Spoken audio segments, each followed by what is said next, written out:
This is Professor Michael Chapman. I'm one of the most experienced IVF doctors in Australia. I believe that an important part that I can contribute is to educate patients in relation to fertility, infertility, and all that involves. These series of podcasts help to educate you. I hope they are helpful to you. If you wish to know more, however, I'm more than happy to have you contact me via email, which is profmchapman@gmail.com, or make an appointment to see me on 9138 4222. Hi there, I'm Professor Michael Chapman. I'm Medical Director of Life Fertility Clinic, Sydney. We are the youngest but most advanced IVF clinic in Sydney. We offer a boutique service with personalised care from the 5 specialists who are amongst the best in and best qualified in New South Wales. So tonight I thought I'd talk initially about the fact that this week is International Women's Day.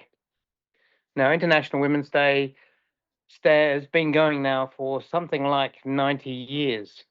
Since the days of the suffragettes back in the early 1900s who were fighting for women's rights. And that fight has continued on.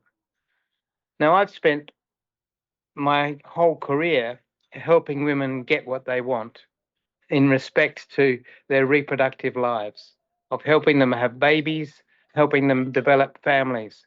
And it has been a remarkable experience.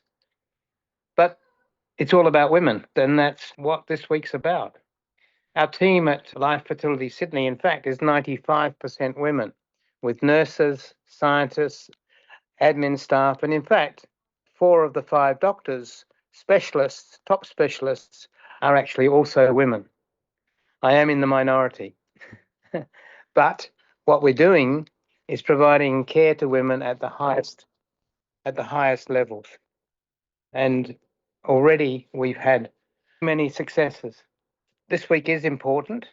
It's important to acknowledge women and their desires to have control of their lives.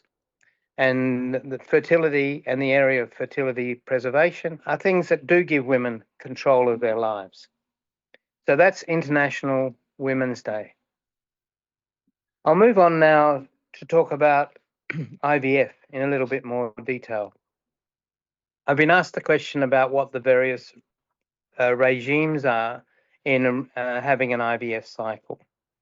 But I suppose we should start with why do we bother with an IVF cycle? Why does it make it more likely that you'll get a baby?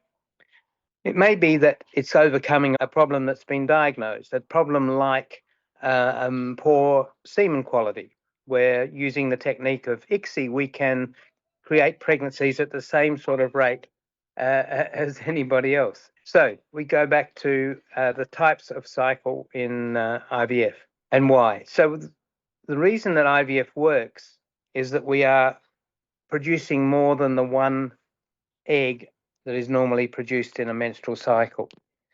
So our goals are to stimulate the ovaries to produce multiple eggs, and the more eggs you have, the more likely it is we'll come across a good egg, because not every egg released every month is a good egg.